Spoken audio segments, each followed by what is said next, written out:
మూఢనమ్మకాలకు వ్యతిరేకంగా నాస్తికోద్యమానికి సారథ్యం వహించి అవిరళ కృషి చేసిన లవణం ఇక లేరు. ఊపిరితిత్తుల సంబంధిత వ్యాధితో నెల రోజులుగా విజయవాడ రమేష్ ఆసుపత్రిలో చికిత్స పొందుతున్న లవణం తుదిశ్వాస విడిచారు. నవయుగ కవి చక్రవర్తి గుర్రం జాషువా కుమార్తె హేమలత లవణం భార్య. గోరా పేరుతో ప్రసిద్ది చెందిన నాస్తికోద్యమ నిర్మాత గోపరాజు రామచంద్రరావు రెండో కుమారుడు లవణం. ఉప్పు సత్యాగ్రహం సమయంలో జన్మించాడని గోరా ఆయన కుమారుడికి లవణం అని నామకరణం చేశారు. 7వ తరగతి వరకే చదువుకున్న లవణం తండ్రి గోరాతో పాటు మహాత్మాగాంధీ, వినోబా భావే ప్రభావం తనపై ఎక్కువగా ఉంటుందని చెబుతుండేవారు. నాస్తికుడంటూ ఎందరూ ద్వేషించినా, నేరుగా దూషించినా వారితో వాదనకు దిగకుండా సరదాగా మాట్లాడే వ్యక్తిత్వం లవణం సొంతం. స్వతహాగా హాస్యప్రియుడైన లవణం ఎప్పుడూ సరదాగా ఉండేవారు.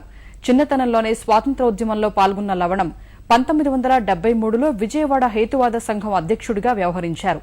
అంటరానితనాన్ని నిర్మూలించేందుకు తీవ్రంగా కృషి చేశారు.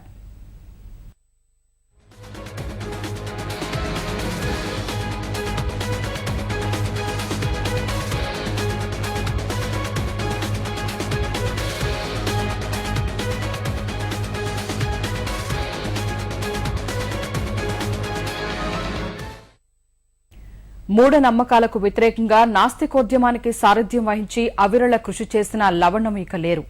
ఊపిరితిత్తుల సంబంధిత వ్యాధితో నెల రోజులుగా విజయవాడ రమేష్ ఆసుపత్రిలో చికిత్స పొందుతున్న లవణం తుదిశ్వాస విడిచారు.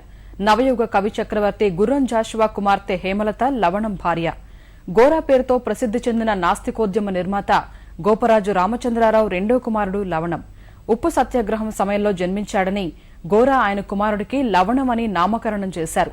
7వ తరగతి వరకే చదువుకున్న లవణం తండ్రి గోరాతో పాటు మహాత్మాగాంధీ, వినోబా భావే ప్రభావం తనపై ఎక్కువగా ఉంటుందని చెబుతుండేవారు. నాస్తికుడంటూ ఎందరూ ద్వేషించినా, నేరుగా దూషించినా వారితో వాదనకు దిగకుండా సరదాగా మాట్లాడే వ్యక్తిత్వం లవణం సొంతం. స్వతహాగా హాస్యప్రియుడైన లవణం ఎప్పుడూ సరదాగా ఉండేవారు. చిన్నతనంలోనే స్వాతంత్ర్యోద్యమంలో పాల్గొన్న లవణం 1973లో విజయవాడ హేతువాద సంఘం అధ్యక్షుడిగా వ్యవహరించారు. అంటరానితనాన్ని నిర్మూలించేందుకు తీవ్రంగా కృషి చేశారు.